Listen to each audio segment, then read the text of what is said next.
এক ব্যক্তির স্ত্রী ৪৫ বছর বয়সে মৃত্যু হলো। সবাই যখন দ্বিতীয় বিয়ের পরামর্শ দিল, তখন তিনি বললেন, স্ত্রীর সবচেয়ে বড় উপহার আমার জন্য রেখে গেছে। ওকে নিয়ে বাকি জীবনটা কাটিয়ে নেব। ছেলের যখন বয়স্ক হলো, ছেলেকে সব ব্যবসা বাণিজ্য বুঝিয়ে দিয়ে কখনো নিজের অফিসে আর কখনো বন্ধুর অফিসে গিয়ে সময় কাটাতে লাগলো। ছেলের বিয়ের পর উনি আরো বেশি একাকী হয়ে পড়লেন। তখন পুরো বাসার দায়িত্ব তার বৌমাকে দিয়ে দিলেন।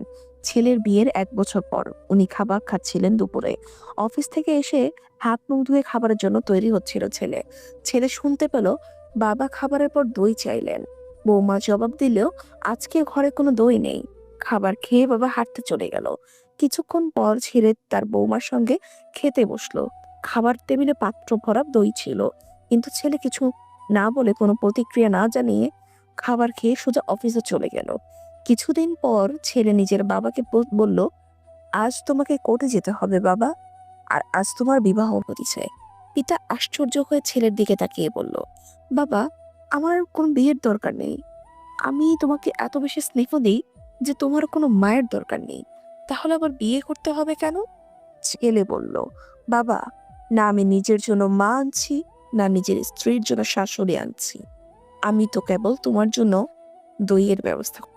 কাল থেকে আমি ভাড়া বাড়িতে থাকবো তোমার বৌমার সাথে, আর তোমার অফিসের এক কর্মচারীর মতো বেতন নেব, যাতে তোমার বৌমা জানতে পারে দইয়ের প্রকৃত দামটা কত। বাবা মা আমাদের জন্য এটিএম কার্ড হতে পারেন, কিন্তু তারা আমাদের দয়ায় না, বরং আমরা তাদের দয়ায় বেঁচে আছি। ১০০ বছর বাঁচার জন্য ১০০ বছর বয়স হওয়ার কোনো প্রয়োজন নেই। শুধু একদিন এমন কাজ করে যাও যাতে লোকে তোমায় ১০০ বছর পর্যন্ত মনে রাখে। বেশি চালাক মানুষের সমস্যা একটাই, তারা মনে করেন তারাই সব বোঝে, কিন্তু আপনি যে তার চালাকি বোঝেন সেটা তারা বোঝে না। কোনো এক ব্যক্তিকে সাহায্য করলে সারা পৃথিবী বদলে যাবে না, কিন্তু যাকে সাহায্য করবেন তার পৃথিবীটা অবশ্যই বদলে যেতে পারে। প্রয়োজনের থেকে বেশি ভালোবাসা পেলেই মানুষ অবহেলা করতে শুরু করে। তাই কাউকে অতিরিক্ত ভালোবাসতে নেই। ১ মিনিটে জীবন বদলাতে পারে না, কিন্তু ১ মিনিটে নেওয়া একটা সিদ্ধান্ত তোমার জীবনকে বদলে দিতে পারে। জীবনের শেষ বলে কিছু নেই।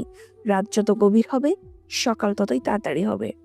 অন্যায় কাজ করে অন্যায় কাজের স্বীকার না করাটাও আরো একটা বড় ধরনের অন্যায়। খুব আপন করে পাশে থাকা মানুষটিও একটা সময় আর পাশে থাকে না, যখন সে বিকল্প কোনো সঙ্গ পেয়ে যায়। রব মানুষকে ধনুক আকারে ঠোঁট দিয়েছেন, আর তীর হিসেবে দিয়েছেন মুখের কথাকে। সময় হলো এক অমূল্য সম্পদ। যদি তুমি সময়ের মূল্য না দাও, তবে দেখবে ভবিষ্যতে তোমার নিজেরই কোনো মূল্য থাকবে না। সুখ হলো প্রজাপতির মতো, ধরতে গেলে উড়ে যায়। কষ্টগুলো চোখের জল আজীবন ঝরে যায়। কেউ জন্মগতভাবে খারাপ হয় না, খারাপ বানায় কিছু বেইমান মানুষ আর আশেপাশে পরিস্থিতি। আমি কাউকে কষ্ট দিইনি, এই কথাটি হচ্ছে অহংকারের আরেকটি নাম। তুমি হয়তো জানোই না, নীরব থেকেও মানুষকে কঠিন কষ্ট দেওয়া যায়। যখন জীবনের কিছুই হারানোর বাকি থাকে না, তখনই মানুষ নিজের ভুল একে একে সব বুঝতে পারে, আর তখন তার কিছুটাই করার থাকে না। ধীরে ধীরে তুমি যেটা পাবে সেটা তোমার, আর হুট করে যেটা পাবে সেটা তোমার নয়। স্বামীর থেকে বড় আপন এই পৃথিবীতে কেউ নেই। আজ তুমি স্বামীর ঘরে ভালো থাকবে, সুখে থাকবে, তোমার পাশে সবাই থাকবে, কিন্তু একবার তুমি স্বামীহীন হয়ে দেখো। কারো চোখে তুমি আপদ, কারো চোখে তুমি বোঝা, আর সমাজের চোখে তুমি হয়ে যাবে একজন অসৎ নারী। ক্ষণিকের জন্য তোমাকে হয়তো সবাই ব্যবহার করবে, কিন্তু পাশে থাকবে না কেউই। কারণ এই সমাজে ভালো মানুষের সংখ্যা খুব কম, অমানুষের সংখ্যাই বেশি। তাই তোমার স্বামী থেকে কাউকে আপন মনে করে জীবনের সবচেয়ে বড় ভুলটি করতে যেও না। মুখের ভাষা খারাপ হলে চরিত্র খারাপ হয় না। মিষ্টি কথার ভেতরে অনেকেরই খারাপ চরিত্রটা বোঝা যায় না। মানুষ অপেক্ষা করে সুন্দর একটি ভবিষ্যতের জন্য, আর ভবিষ্যৎ অপেক্ষা করে মানুষকে মৃত্যুর সাথে পরিচিত করানোর জন্য। বাস্তবতা শিখতে চাও, এই জন্য তোমাকে বেশি দূরে যেতে হবে না।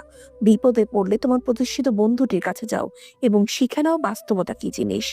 সাথে সাথে কখনো উত্তর দিও না। যখন তুমি রেগে আছো, কাউকে কোনো বড় প্রতিশ্রুতি দিও না। যখন তুমি খুব খুশি আছো, নিজে খুশি থেকে অন্যকে কাঁদিও না।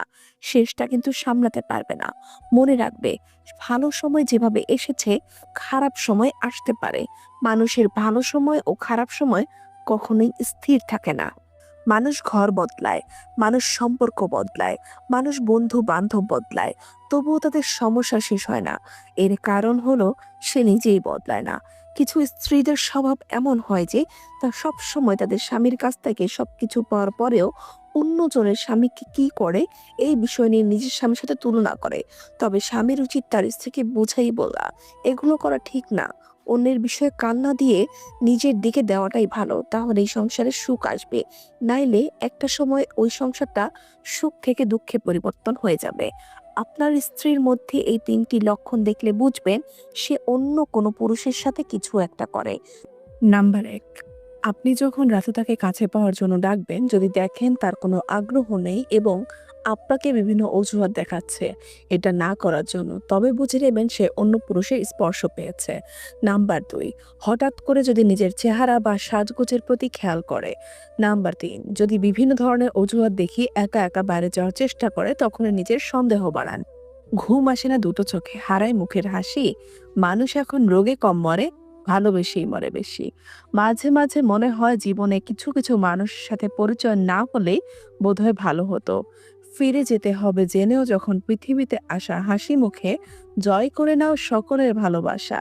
বিশ্বাস করতে হলে এমন কাউকে বিশ্বাস করো যার মধ্যে নীতি আছে, যার মুখের কথা ও হাতের কাজে কখনো নড়চড় হয় না। যদি হঠাৎ করে কেউ তোমার সাথে কথা বলা বন্ধ করে দেয়, তাহলে জেনে রাখো, হয় তোমার কোনো কথা তার মনে আঘাত করেছে, নয়তো তার মনে অন্য কেউ এসে বাসা বেঁধেছে। বিশ্বাস করাটা ভুল নয়, তবে বিশ্বাস নিয়ে খেলা করাটাই সবচেয়ে বড় ভুল। কাউকে মনের ক্ষতস্থানটা দেখাতে নেই, কারণ মানুষের কাছে ব্যথা কমানোর মলম না থাকলেও ছেটানোর জন্য লবণ ঠিকই আছে। পুরুষ সবসময় অন্যের জন্য বাঁচে। পুরুষ কখনো সফল হতে চায় তার বাবা মার জন্য, কখনো আবার তার প্রিয় মানুষকে পাওয়ার জন্য, কখনো খেটে মরে স্ত্রী সন্তানের জন্য। আর পুরুষ যখন নিজের জন্য বাঁচতে চায়, তখন তার কাছে পর্যাপ্ত সময় থাকে না। নিজেকে ভালো রাখার সবচেয়ে ভালো উপায় হচ্ছে অল্পতেই সন্তুষ্ট থাকা এবং কারো কাছ থেকে কিছু আশা না করা। ছোট ছোট ভুল থেকে শিক্ষা নিতে শিখুন। মনে রাখবেন, হোঁচট সবসময় ছোট ছোট পাথরের সাথেই লাগে, বড় পাথর তো দূর থেকেই দেখা যায়। নারীরা যৌবনে বউ হয় আলাদা হয়ে থাকার আন্দোলন করে, আবার সেই নারী বৃদ্ধ বয়সে এসে শাশুড়ি হয়ে একসাথে থাকার দলিল পেশ করে। এই ৩টি জিনিস তোমার মধ্যে থাকলে তোমার পতন নিশ্চিত। নাম্বার ১, হিংসা। নাম্বার ২, অহংকার। নাম্বার ৩, মিথ্যা কথা। যেসব নারীরা স্বামীর উপর চেঁচিয়ে কথা বলে, তারা আসলে সংসার জীবনে কোনোদিনই সুখী হতে পারে না। ভালো মানুষগুলো সবাইকে বিশ্বাস করে ঠকে যায়, আর খারাপ মানুষগুলো সবাইকে অবিশ্বাস করেই ঠকে যায়। একটু অবহেলা আর একটু খারাপ ব্যবহারে একটা ভালো সম্পর্ক ভেঙে যায়। আপনি যদি অনেক বেশি কষ্ট পেয়ে থাকেন, তাহলে আপনার জন্য এই পৃথিবীটা অনেক কঠিন হবে। তাই আপনি শক্ত হন, দেখবেন পৃথিবী অনেক সহজ হয়ে যাবে। কারো সুখের গল্প লেখার জন্য যদি ভালো পেন্সিল হতে না পারো, তাহলে ভালো রাবার হও, যেন তার দুঃখগুলো তুমি মুছে দিতে পারো। খেয়াল করে দেখবেন, যে মানুষগুলো নিজের দুঃখ লুকিয়ে অন্যের দুঃখে সাপোর্ট করে দাঁড়ায়, তাদের দুঃখের বোঝার মতো এই পৃথিবীতে কেউ থাকে না। কখনো কাউকে কথা বলার জন্য জোর করবেন না, কারণ যার কাছে আপনার সত্যিকারের মূল্য থাকবে, সে হাজার ব্যস্ততার মাঝেও আপনাকে সময় দিবে। জীবনে ৯০% সমস্যা তখনই দূর হয়ে যাবে যখন তুমি এটা বুঝতে শিখবে যে না তুমি কারো, না কেউ তোমার, তুমি একান্তই তোমার। যখন সান্ত্বনা দেওয়ার জন্য কেউ পাশে থাকে না, তখন নিজের সান্ত্বনা নিজেকে দিতে হয়, হোক সেটা আবেগ লুকাতে কিংবা জীবনে বাস্তবতা বুঝতে। জীবনকে নিয়ে গল্প লেখা খুব সহজ, কিন্তু গল্পের মতো করে জীবন সাজানো খুব কঠিন। ভিডিওটি দেখার জন্য অসংখ্য ধন্যবাদ। ভিডিওটি যদি আপনাদের কাছে ভালো লেগে থাকে, তাহলে একটি লাইক, একটি কমেন্ট এবং এরকম সকল ভিডিও পেতে চ্যানেলটিকে সাবস্ক্রাইব করে বেল আইকনটি বাজিয়ে রাখবেন। ধন্যবাদ।